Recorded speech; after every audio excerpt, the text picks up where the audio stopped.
The Jewish world, both in Israel and the diaspora, is undergoing dramatic demographic and ideological changes.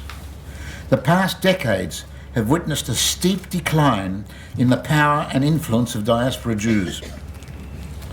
Israel's centrality to Jewish life and the ties which link Jews in the diaspora to Israel are facing considerable stress. Yet Israel has clearly emerged as the guarantor of the continuity of Jewish life. It has empowered the Jewish people. It has absorbed Jews from all corners of the world, ranging from Holocaust survivors to Jews from Arab countries, from Soviet Jews to Ethiopian Jews, and miraculously molded them into a resilient nation. The Jewish state has also now evolved into an extraordinary economic powerhouse, outperforming most economies throughout the world, as well as becoming a massive military force in its own right.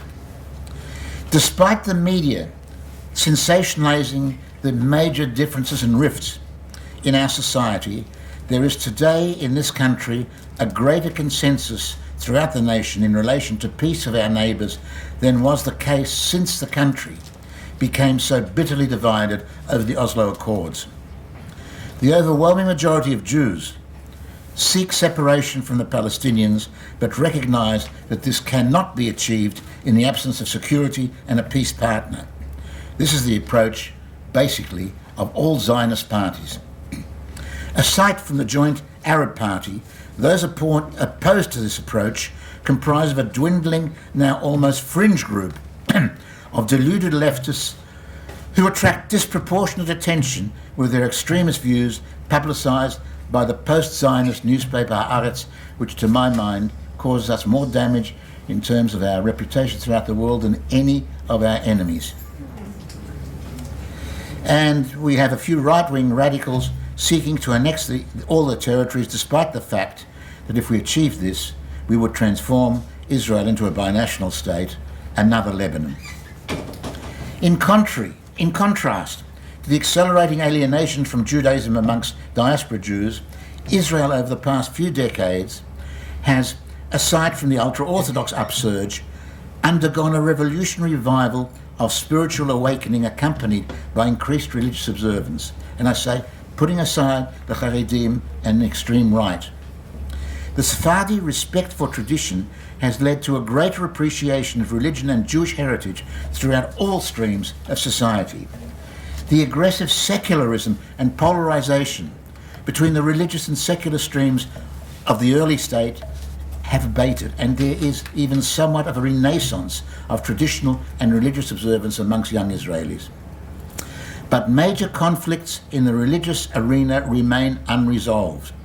The ultra-Orthodox ability to exploit the dysfunctional political system, to extort concessions and grasp control of the state religious instrumentalities has led to enormous tensions and social conflict.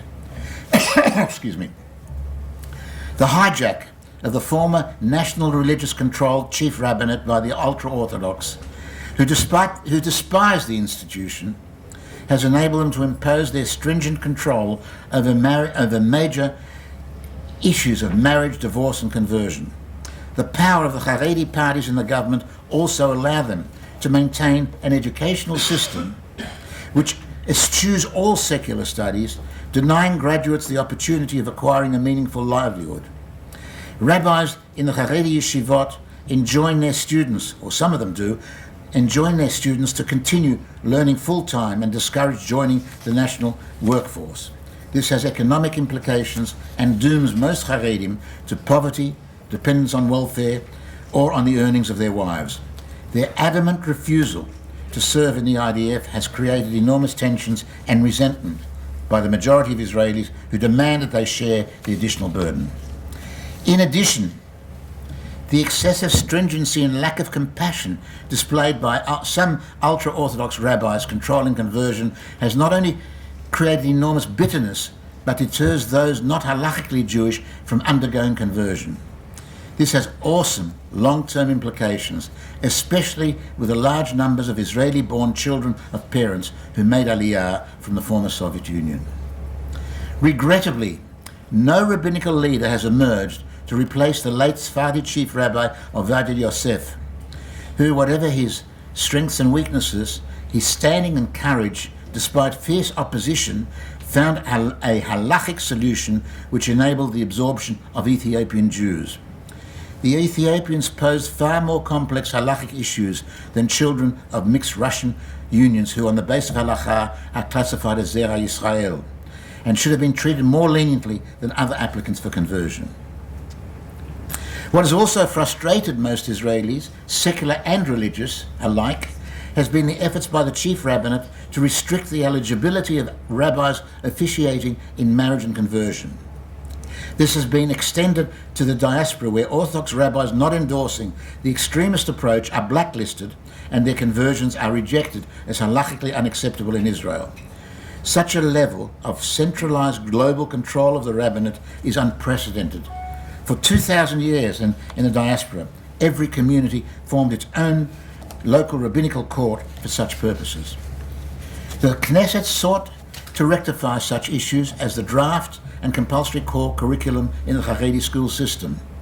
But with the Haredim now holding the balance of power in the current government, these efforts and reforms are being jettisoned. Yet let me say, there is light at the end of the tunnel. Many ultra-Orthodox rabbis today are a far cry from their fanatical pre-state anti-Zionist counterparts and realize that the current lifestyle of Haredim revolving around study in the Kollel cannot be maintained. They are facing a financial ticking time bomb which can only be diffused by the Haredim becoming fully integrated in the workforce. And once that happens, the Haredim will, in the course of time, emerge as a major positive contributor to Israel's society at all levels. Notwithstanding all its problems, Israel is at a pinnacle of success, and our startup nation boasts an incredibly strong economy.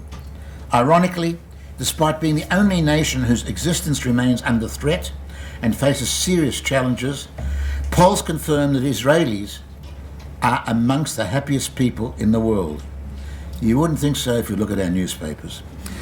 The birth rate is higher than it has ever been, with an increase of 195,000 over the past year, and a Jewish population now reaching 6,400,000, about tenfold the number in 1948 when the state was created. The burgeoning waves of anti-Semitism are generating aliyah, which is augmented by those settling in Israel by choice in order to enjoy a full Jewish life. The future of the Jewish people in Israel is assured and will continue to flourish. In stark contrast, the status of diaspora Jewry is deteriorating.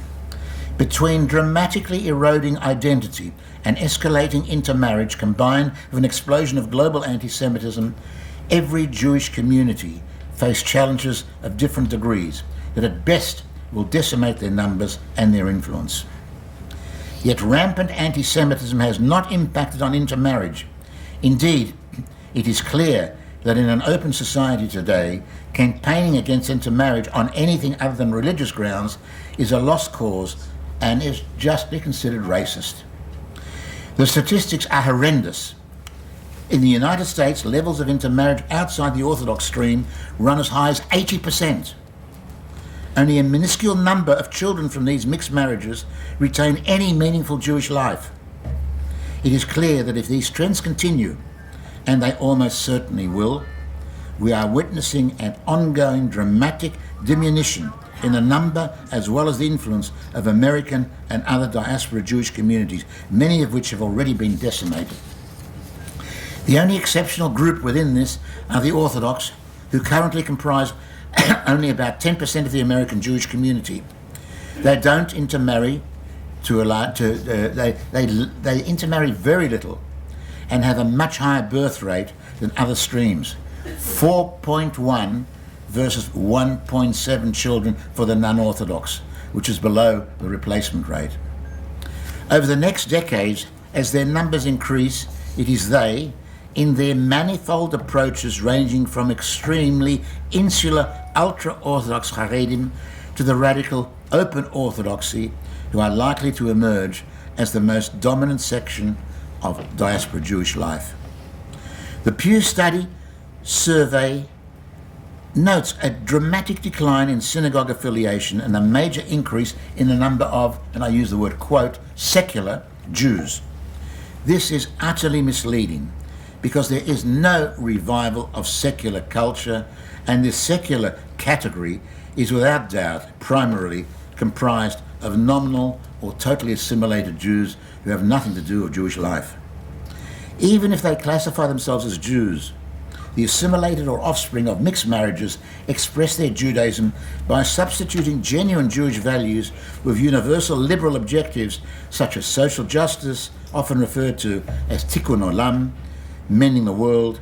This dispenses with particular Jewish objectives such as, and I use the word in inverted commas, tribalistic support of Israel and ritualistic Jewish observances, and turns to, quote again, prophetic Judaism, paying lip service to universal issues with no uniquely Jewish relevance. Aggravating this is the extraordinary global re-emergence of anti-Semitism, the world's largest and most enduring hatred. Those who believed that after Auschwitz anti-Semites would become an extinct species were deluded. The new round of anti-Semitism has been accelerated by the Islamic fundamentalists who have resurrected the worst Nazi propaganda and initiated campaigns denying the Jewish link with Israel, even condemning Israel for Judaizing Jerusalem, our holiest site. These people are supported by traditional anti-Semites in Western countries, initially inhibited after the Holocaust, who are now coming out of the closet in order to join the renewed Jewish baiting. The most negative force has been the global leftist movement, which adopted the demonization as a central component of its world outlook.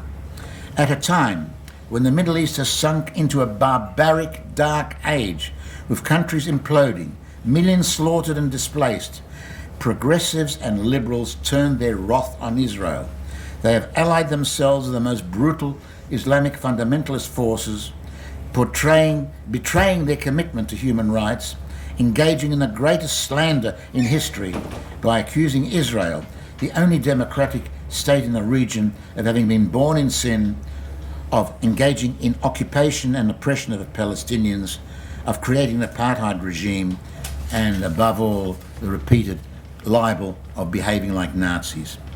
A witch's brew of Islamic fundamentalists, the left, and traditional indigenous anti-Semitic fringes of the extreme right have united in their shrill demonization and delegitimization of the Jewish state, which has today become a surrogate for traditional anti-Semitism. Whereas during the Middle Ages, the Jews were blamed for all the natural disasters facing mankind, today the Jewish state occupies that role and is portrayed as one of the greatest threats to peace and global stability. The rapid global dissemination of this hate propaganda via the internet has intensified the problem. In a pathetic attempt to appease Muslim extremists in their own ranks, and despite the extension of jihadi terrorism in the hearts of their major European cities, most European governments have intensified their campaigns against Israel. Indeed, I say to you, European passivity in the face of these anti-Semitic onslaughts is reminiscent of their indifference in the 1930s when the anti-Jewish campaigns were being launched by the Nazis. In Europe, the anti-Israeli, anti-Jewish campaigns are now a standard staple of the government, especially of the environment, not of the government, of the environment, especially in political discourse, demonstrations, and some of the vile media talkback. There is pressure on youngsters in schools, frequently guarded by military or security personnel, and in universities, which have become cesspools of anti-Jewish bigotry. Enormous pressures. Jews have once again been transformed into pariahs, making prospects for any meaningful Jewish life in Europe very, very bleak. In the United States, a far cry from Europe, the status of Jews since Obama assumed the reins of power has also undergone a dramatic transformation.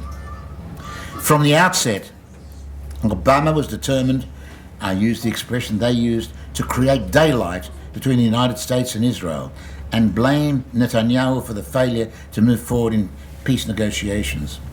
On occasions, he treated the Israeli Prime Minister worse than the leaders of rogue states.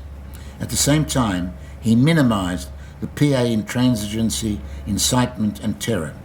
He criticized Israel's efforts of self-defense during the Gaza war, accusing it of responding disproportionately to missiles launched by Hamas, and even applied moral equivalence to Israelis and those seeking to destroy us. His groveling to the leaders of the Iranian terrorist regime in the course of enabling it to assume regional hegemony and become a nuclear threshold power created enormous tension with Israel and contributed to the regional chaos which has effectively brought about the collapse of Syria and Iraq. This has profoundly impacted on the Jewish community in America, the bulk of whom nevertheless continue to support Obama. This is highlighted by the fact that the majority of the hitherto feisty and robust Jewish leadership failed to challenge any of Obama's outrageous statements against Israel, despite American public opinion strongly influenced by the powerful pro-Israel evangelical Christians who remain supportive of the Jewish state.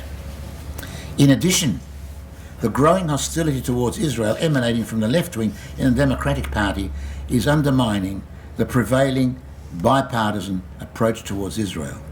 Currently, the polls show Republicans favoring Israel to Palestinians by a margin of 75-7, whilst Democrats favor Israel over Palestinians by only 43-29, a major difference which continues to widen. The Obama administration has also legitimized and encouraged the emergence of hitherto marginal Jewish groups like J Street and even more radical anti-Israeli factions, promoting the impression that they, no less than the established leadership, represent the Jewish community. This has encouraged renegade Jews to be at the forefront of the campaign to demonize and delegitimize Israel. They are at the vanguard of the BDS movement and demand the right to use Jewish platforms to promote their hatred. In some campuses, they lead the anti-Israeli and anti-Semitic movements. They receive major exposure, disproportionate to their numbers, from the liberal media, which fawns on them. Jewish anti-Semitism is not a new phenomenon and can be traced back to Jewish apostates in the Middle Ages. During the 19th century, Jews like Karl Marx were at the forefront of the worst Jew baiting. Russian Jewish social revolutionaries even praised pogroms as a vehicle to create a revolutionary environment. There were no Jewish apologists for the Nazis only because the Nazis refused to have them. But Jews in the Yevsektia, the Soviet Jewish communist cadres, were amongst the greatest persecutors of their own people, and Jewish communists defended and applauded Stalin's crimes against the Jewish people and sought to deny or defend Soviet anti-Semitism. Hence, Jews, directly or indirectly supporting anti-Semitism, are not a new phenomenon, but in the past they were marginalized and rejected as outcasts. Their current embrace by liberals has emboldened them and discouraged mainstream Jewish leaders from confronting them. Today, Jewish pro-BDS groups claim that their anti-Israeli campaigns are motivated by their, quote, Jewish sensitivities, and they have the gall to demand representation as an authentic component of the mainstream Jewish community. Unfortunately, some establishment Jewish groups, most recently the Anti-Defamation League, seek to legitimize and encourage them in the tent. In so doing, they ignore the red lines which have been crossed by Jews having the chutzpah to claim to know better than Israelis what is their best interest. And canvassing foreign governments is a pretty horrific thing in the context of what's taking place. There are even Hillel groups which outrageously provide campus platforms for these deviants to demonize the Jewish state in the name of freedom of speech. Who are these Jewish anti-Israeli forces? A small percentage are alienated Jews who realize that their entry into the citadels of the liberal glitterati obliges them to condemn Israel as an extension of imperialism born in sin. Many are attracted to the anti-Zionist chic because in student circles this approach provides them with social acceptability. Their leftist bona fides as Jews can only be upheld if they condemn Israel, the local Jewish establishment, and the narrow particularism of Jewish nationalism. The majority are youngsters who are only nominally Jewish with no Jewish background. Many are the offspring of mixed marriages and lack any Jewish sense of kinship with their fellow Jews. Their Judaism amounts to providing lip service to social justice. This applies especially to the younger, more assimilated elements for whom the Holocaust and the struggle to create the State of Israel are only historical memories. When interviewed in opinion polls, these nominal Jews deny their background because by any objective criteria, many simply do not think as Jews. Yet the vast majority of committed Jews remain faithful to Israel. It is their leadership which has been disappointing. The American people overwhelmingly support Israel, and committed Jews represent an influential community. Most of their leadership are devoted Zionists and friends of Israel, and they should not have allowed themselves to be intimidated and merely whisper or mutter about their anguish over the mistreatment of Israel. It is scandalous that today the Zionist Organization of America is the only representative Jewish group consistently speaking out against the Obama administration when Israel is mistreated. Committed American Jews should be spearheading a massive campaign urging the US government and Congress to stand by Israel diplomatically in its time of need. The mainstream leadership should publicly condemn Jewish liberals who are subliminally or directly blaming Israel or extending moral equivalence to Israel with those seeking its destruction. They should realize that if they fail to act against the possible abandonment of Israel by any administration and hesitate, dissociating themselves from Jews, distancing themselves from Israel, history will record them as cowards who failed to stand up and be counted at what could be a critical turning point in Jewish history. To summarize, Israel remains under siege and is globally isolated, but is powerful and prosperous. It faces a long-term threat from Iran, but is better able to defend itself and deter its adversaries than any time since it was created. Internally, despite religious and social challenges and being burdened by a dysfunctional political system, Israel is by far the greatest national success story of the last 100 years, and all the trends signal further progress and national consolidation in the years to come. In contrast, Diaspora Jewry is experiencing various levels of crisis and the future looks bleak. Conditions for Jews in Europe are likely to worsen as the impact of the new wave of Muslim refugees and immigrants strengthens existing anti-Semitic communities and extends further pressure on lawmakers to intensify their anti-Israelism. The Jewish communities which require armed guards for protection in schools and synagogues will also continue to be the principal targets of jihadi terrorists. To raise children to be proud Jews in such an environment is an almost impossible task. Add to this the intermarriage statistics and the desire of some Jews to relinquish their identity and merge into their national communities, it is clear that Jewish communities in Europe and South America will become decimated. The situation in the United States, Canada and Australia is less acute, but even there the level of anti-Semitism has risen.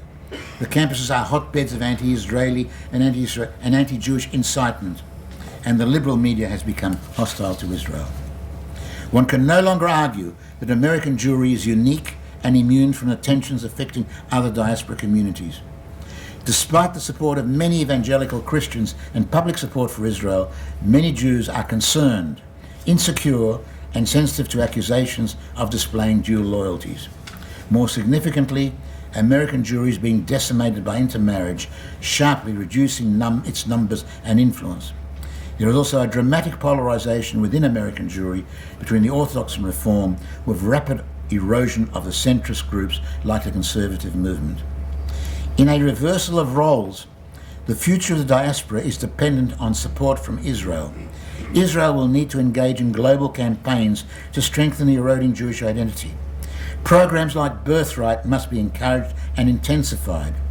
Investment is required to provide higher levels of Jewish education, which today is at an all-time low in communal Jewish literacy.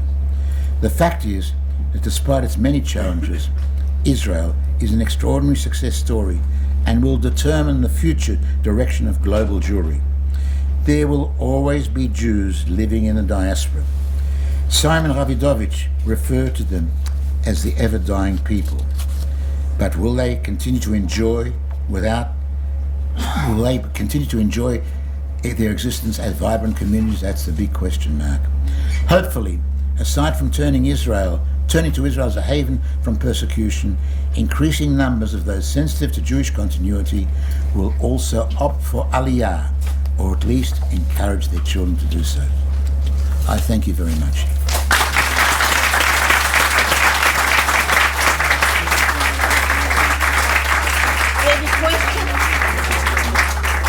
Any questions from the floor? Yep. Yes. Thank you so much for that. What you say about American leaders having trouble standing up, American Jewish leaders having trouble standing up, and the World Zionist Organization being the only group there, it seems to me that one of our problems, and I think it's true in Israel as well, is that we have a tendency not to play nice cop, tough cop, so that if somebody says something that's harsh, we say, oh, we have nothing to do with that.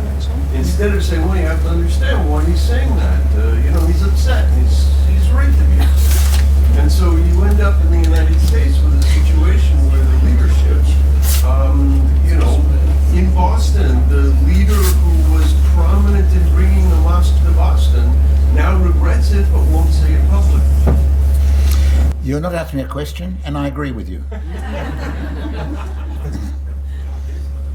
More questions? Wow. Yes, please. You're talking about, my name is Amichai Dan. I work for the Jewish Agency. I saw the sign for the lecture and I couldn't not come. I'm glad I was able to make it. You were talking about Israel and diaspora, sitting. You said it's likely that the diaspora Jews are going to still be there tomorrow morning. They're probably not all going to make Aliyah tomorrow. The question is, what would be the best way to keep in touch? Because it's important not only for the diaspora Jews to be in touch in Israel. In my opinion, I think it's also important for Israeli Jews to get to know at least the diaspora Jews. Well, I think the most important thing is the future of the Jewish world today is no longer dependent on diaspora, on American Jewry. The future of the Jewish world is dependent on us here in Israel. And if we reach out to our kinsmen in the diaspora, build bridges, encourage Aliyah, because once you have Aliyah, it creates bridges, and that's the best bridge of all. If someone's got a family here in Israel, they don't kind of set Israel aside and forget about them. But we have to do that, and we have to also try, if we can, we may one day be having to pour money into the diaspora.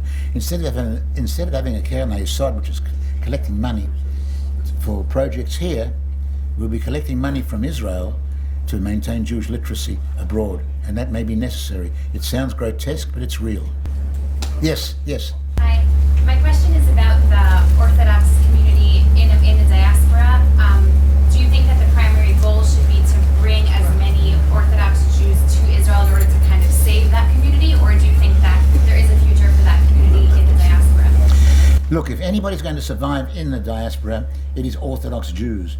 But my view is that any Orthodox Jew that has my hashkafa of what an Orthodox Jew is will understand that the best way to live an Orthodox and a full Jewish life is in Israel and only in Israel. That's the Zionism. I'm saying to you, Zionism, which is discredited, is very, very, very relevant today, more so than it has been for a long time. We are having a never mind the post-Zionists, we're having a Zionist revival.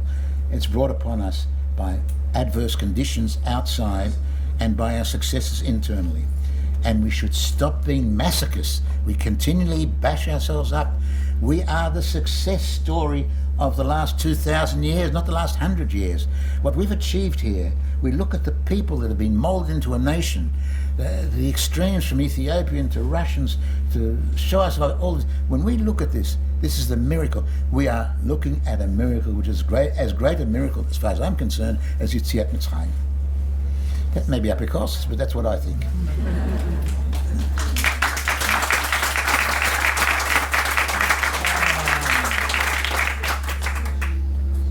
Yes.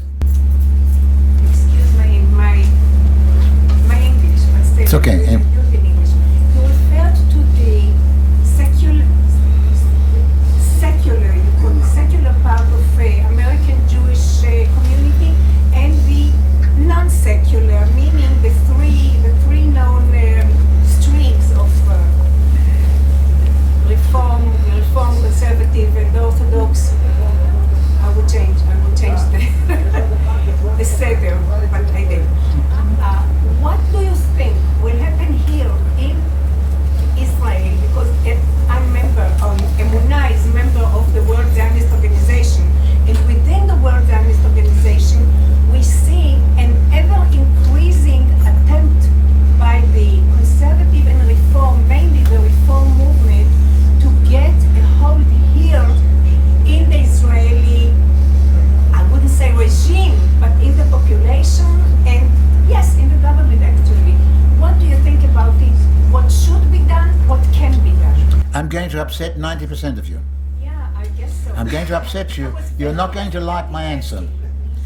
I believe I would rather see Reform Jews develop, particularly in places like Tel Aviv, where we have secular society, where atheism is promoted, and where Judaism in every level is knocked. I'd rather have a non-halachic thing, which at least has some connection with Jewish heritage. That's not to say that I accept it halachically or that we can. But if you're asking me the threat, look, the threat in our backyard are not the reform. The threat in our backyard are those Jews who are brought up, in a sense, to be Hebrew-speaking Canaanites. They speak Hebrew, they have a Hebrew culture, and they don't know anything about Jews. They go to Chutz La'aretz and they're lost. Now, to that extent, and believe me, I am not a sympathizer of reform or conservative or anything. I've been brought up all my life as an Orthodox Jew, but a little bit of understanding. And the bigotry and the nonsense that comes out of the mouths of some of these black rabbis, I'm sorry I use the word black in the black sense, it's terrible. They're dividing the Jewish people. They're alienating instead of bringing people close. You'd be surprised. If you're nice to people, they'll come close to you. But by treating them as if they're not Jews, I mean, it's just unbelievable. I'm sorry. I know that many of you will disagree with what I'm saying, but as far as I'm concerned, it's terribly important that we reach out to every Jew. Every Jew should reach out. Fight them politically. If they try to take over politically, that's another matter. We're not talking about that. I'm talking about their presence here in Israel. Is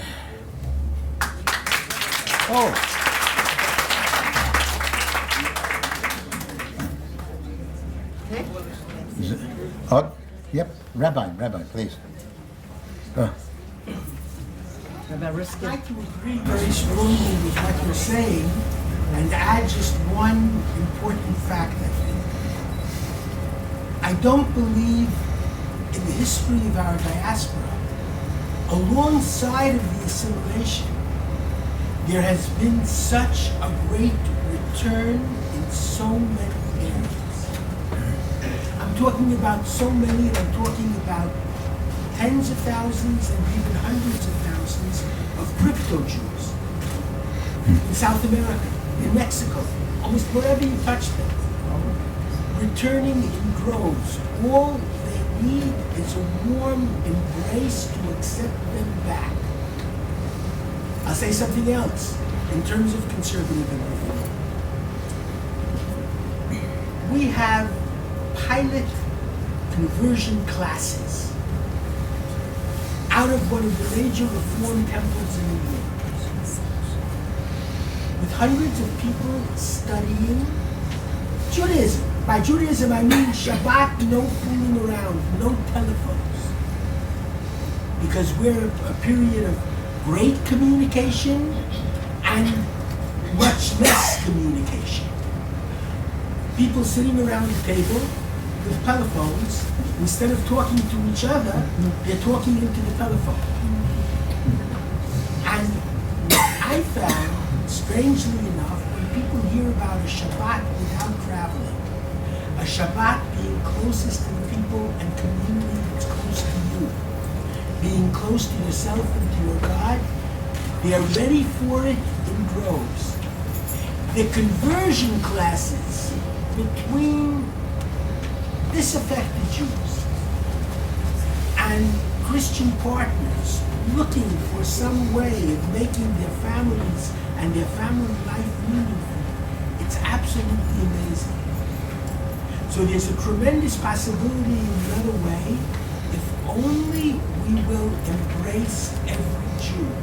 Not be frightened of him and not push him away, whatever the label happens to be.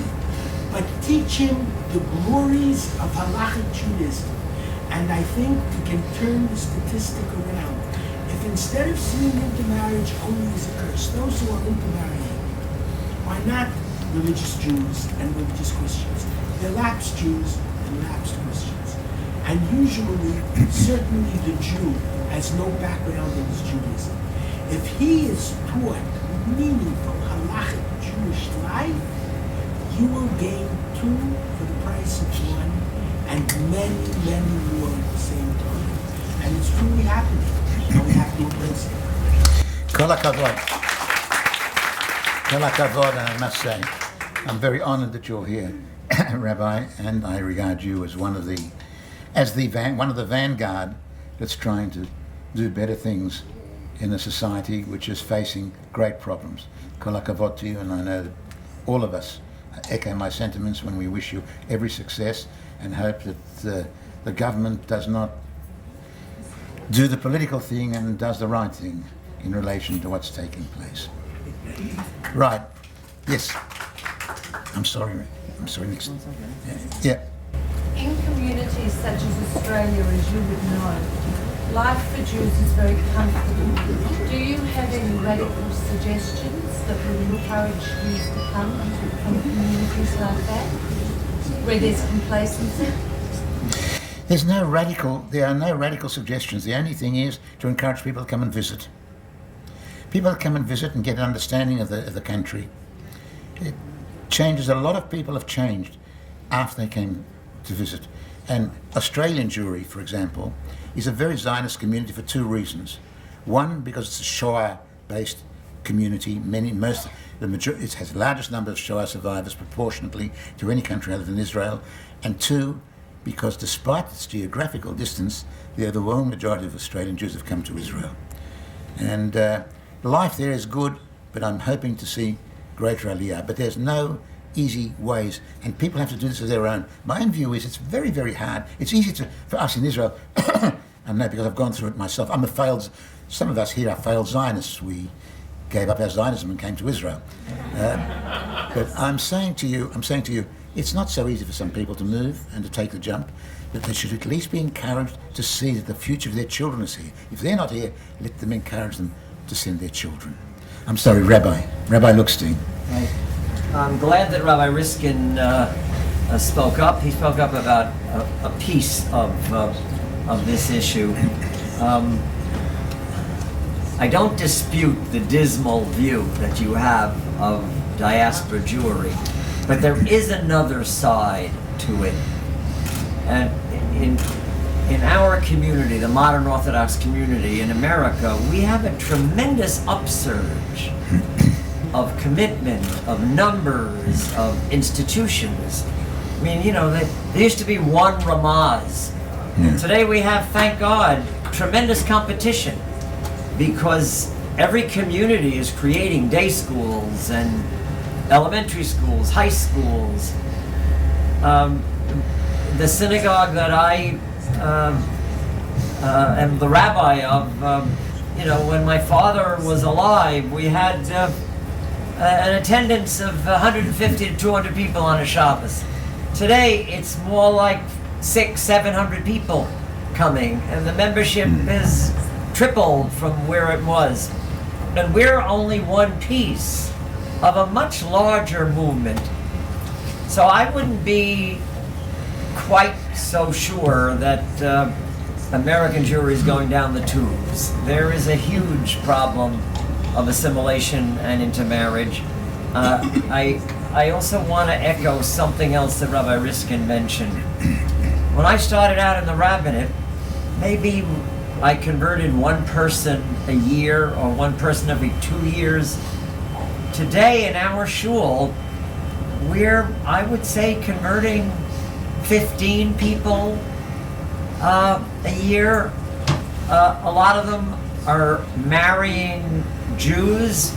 It used to be 50 years ago that when there was an intermarriage, the Jew went out, actually converted to Christianity.